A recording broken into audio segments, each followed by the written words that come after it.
Uji, Existence Time, by Dogen. An eternal Buddha says, sometimes standing on top of the highest peak, sometimes moving along the bottom of the deepest ocean, sometimes 3 heads and 8 arms, sometimes the 16-foot or 8-foot golden body, sometimes a staff or a whisk, sometimes an outdoor pillar or a stone lantern, sometimes the 3rd son of Chang or the 4th son of Li, sometimes the earth and space. In this word, sometimes, time is already just existence, and all existence is time. The 16-foot golden boy is time itself, because it is time. It has the resplendent brightness of time. We should learn it as the 12 hours of today. The 3 heads and 8 arms are time itself. Because they are time, they are completely the same as the 12 hours of today. We can never measure how long and distant or how short and pressing 12 hours is. At the same time, we call it 12 hours. The leaving and coming of the directions and traces of time are clear, and so people do not doubt it. They do not doubt it, but that does not mean they know it. The doubts which living beings by our nature have about everything and every fact that we do not know are not consistent. Therefore, our past history of doubt does not always exactly match our doubt now. We can say for the present, however, that doubt is nothing other than time. We put ourself in order and see the resulting state as the whole universe. Each individual and each object in this whole universe should be glimpsed as individual moments of time. Object does not hinder object in the same way that moment of time does not hinder moment of time. For this reason, there are minds which are made up in the same moment of time, and there are moments of time in which the same mind is made up.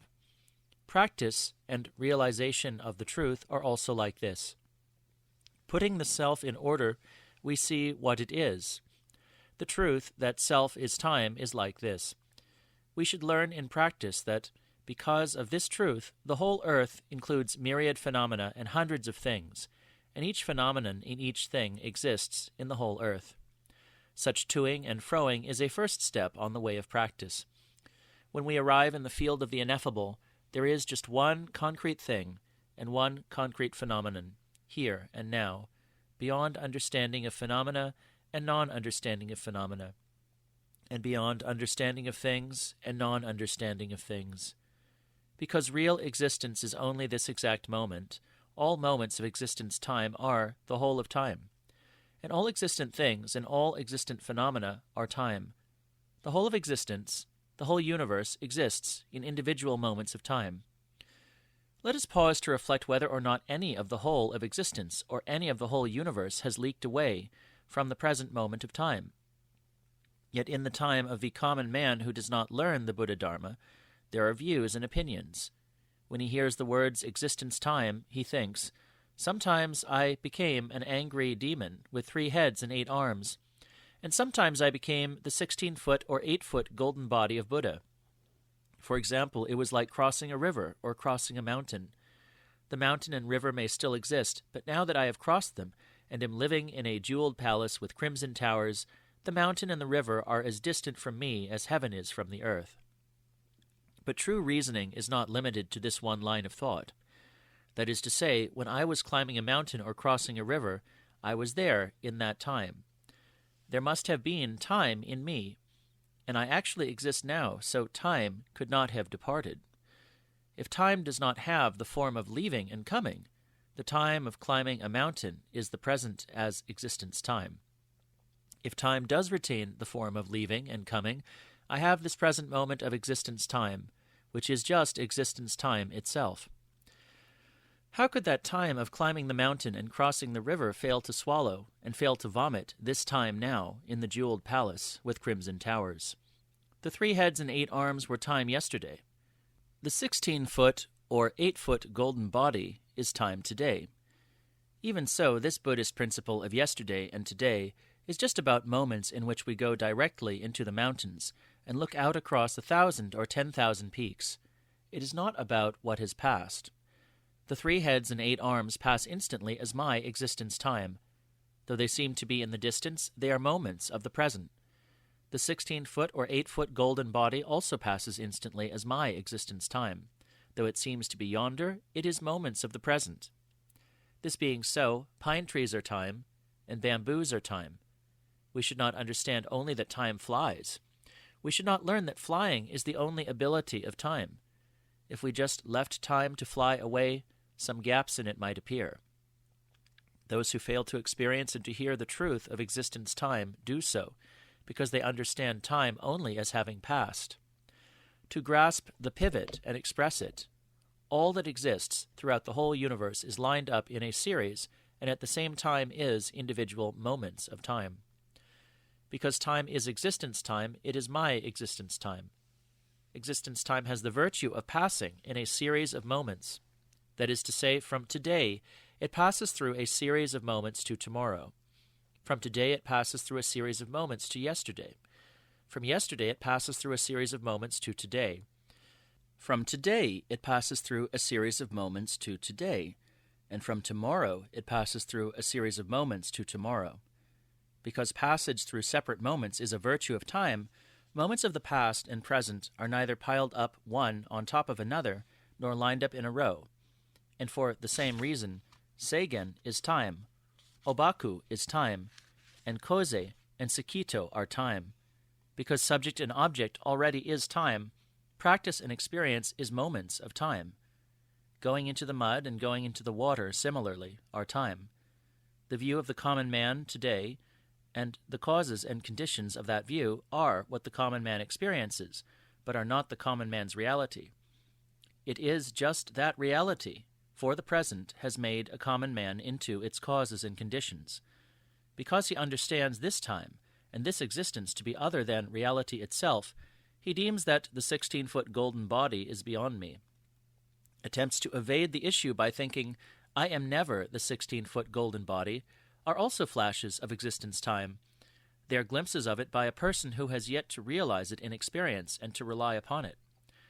The existence time that also causes the horse and the sheep to be as they are arranged in the world today is a rising and falling which is something ineffable, abiding in its place in the dharma. The rat is time and the tiger is time. Living beings are time and Buddhas are time. This time experiences the whole universe using 3 heads and 8 arms, and experiences the whole universe using the 16-foot golden body. To universally realize the whole universe by using the whole universe is called to perfectly realize. Enactment of the 16-foot golden body by using the 16-foot golden body is realized as the establishment of the mind, as training, as the state of Bodhi, and as nirvana. That is, as existence itself, and as time itself. It is nothing other than the perfect realization of the whole of time, as the whole of existence. There is nothing surplus at all. Because something surplus is just something surplus, even a moment of half-perfectly realized existence time is the perfect realization of half-existence time. Even those phases in which we seem to be blundering heedlessly are also existence. If we leave it utterly up to existence, even though the moments before and after manifest heedless blundering, they abide in their place as existence time. Abiding in our place, in the Dharma, in the state of vigorous activity, is just existence time. We should not disturb it by interpreting it as being without, and we should not enforcibly call it existence. In regard to time, we strive to comprehend only how relentlessly it is passing. We do not understand it intellectually as what is yet to come. Even though intellectual understanding is time, no circumstances are ever influenced by it. Human skin bags recognize time as leaving and coming. None has penetrated it as existence time abiding in its place. How much less could any experience time having passed through the gate? Even among those who are conscious of abiding in their place, who can express the state of having already attained the ineffable? Even among those who have been asserting for a long time that they are like this, there is none who is not still groping for the manifestation before them of the real features. If we leave even Bodhi and Nirvana as they are in the existence time of the common man, even Bodhi and Nirvana are, though merely a form which leaves and comes, existence time. In short, without any cessation of restrictions and hindrances, existence time is realized. Celestial kings and celestial throngs, now appearing to the right and appearing to the left, are the existence time in which we are now exerting ourselves. Elsewhere, beings of existence time, of land and sea, are also realized through our own exertion now. The many kinds of being and the many individual beings which live as existence time, in darkness and in brightness, are all the realization of our own effort, and the momentary continuance of our effort. We should learn in practice that without the momentary continuance of our own effort in the present, not a single dharma, nor a single thing could ever be realized, or could ever continue from one moment to the next. We should never learn that passage from one moment to the next is like the movement east and west of the wind and rain. The whole universe is neither beyond moving and changing, nor beyond progressing and regressing. It is passage from one moment to the next. An example of the momentary passing of time is spring. Spring has innumerable different aspects, which we call a passage of time. We should learn in practice that the momentary passing of time continues, without there being any external thing. The momentary passing of spring, for example, inevitably passes, moment by moment, through spring itself. It is not that the momentary passing of time is spring. Rather, because spring is the momentary passing of time, passing time has already realized the truth in the here and now of springtime. We should research this in detail, returning to it and leaving it again and again. If we think in discussing the momentary passing of time that circumstances are only individual things on the outside, while something which can pass from moment to moment moves east through hundreds of thousands of worlds and through hundreds of thousands of kalpas, then we are not devoting ourselves solely to Buddhist learning and practice. Great Master Yakusan Kodo, the story goes, at the suggestion of Great Master Musai, visits Zen Master Koze Daijaku. He asks, "I have more or less clarified the import of the 3 vehicles and the 12 divisions of the teaching, but just what is the ancestral master's intention in coming from the West?" Thus questioned, Zen Master Daijaku says, "Sometimes I make him lift an eyebrow or wink an eye, and sometimes I do not make him lift an eyebrow or wink an eye. Sometimes to make him lift an eyebrow or wink an eye is right, and sometimes to make him lift an eyebrow or wink an eye is not right." Hearing this, Yakusan realizes a great realization and says to Daijaku, "In Sakito's order, I have been like a mosquito that climbed onto an iron ox."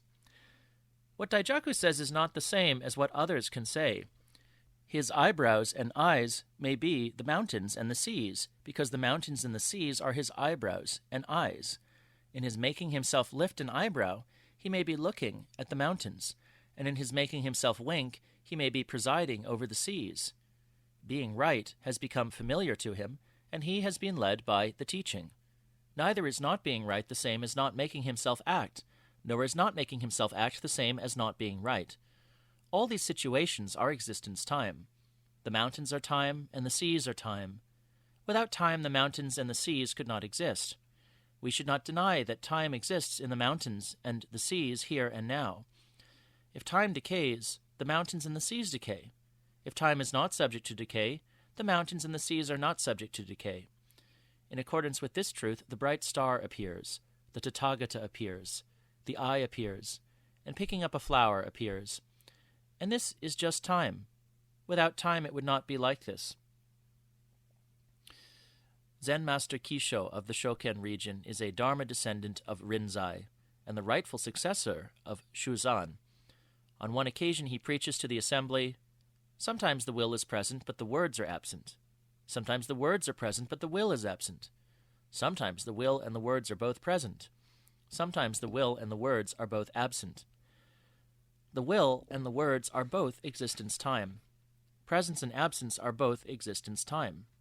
The moment of presence has not finished, but the moment of absence has come. The will is the donkey, and the words are the horse. Horses have been made into words, and donkeys have been made into will. Presence is not related to having come, and absence is not related to not having come. Existence time is like this. Presence is restricted by presence itself. It is not restricted by absence.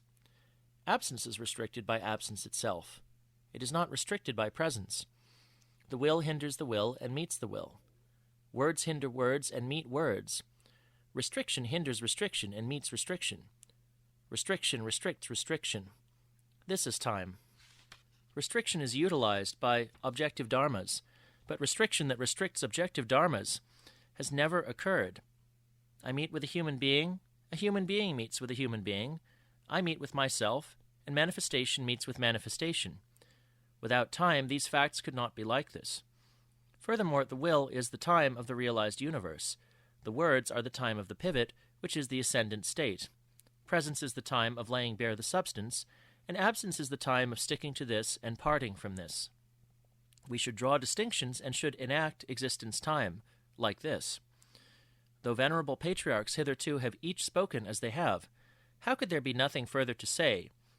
I would like to say, the half-presence of will and words is existence time. The half-absence of will in words is existence time. There should be research and experience like this.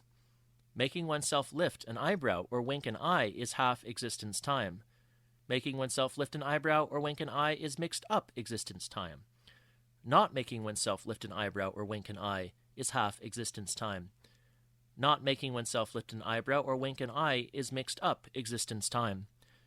When we experience coming and experience leaving, and when we experience presence and experience absence, like this, that time is existence time.